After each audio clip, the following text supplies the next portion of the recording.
Tired of Microsoft Office? Want to remove it completely from your computer? Let's do it.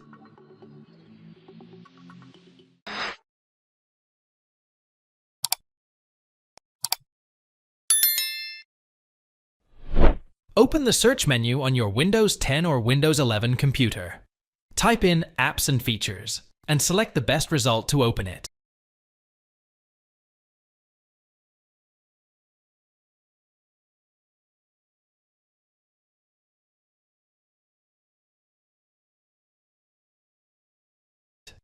In the Apps field, type in Office.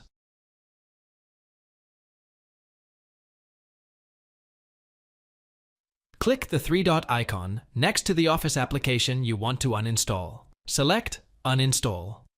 Confirm the uninstallation by selecting Uninstall again, then click Yes to proceed.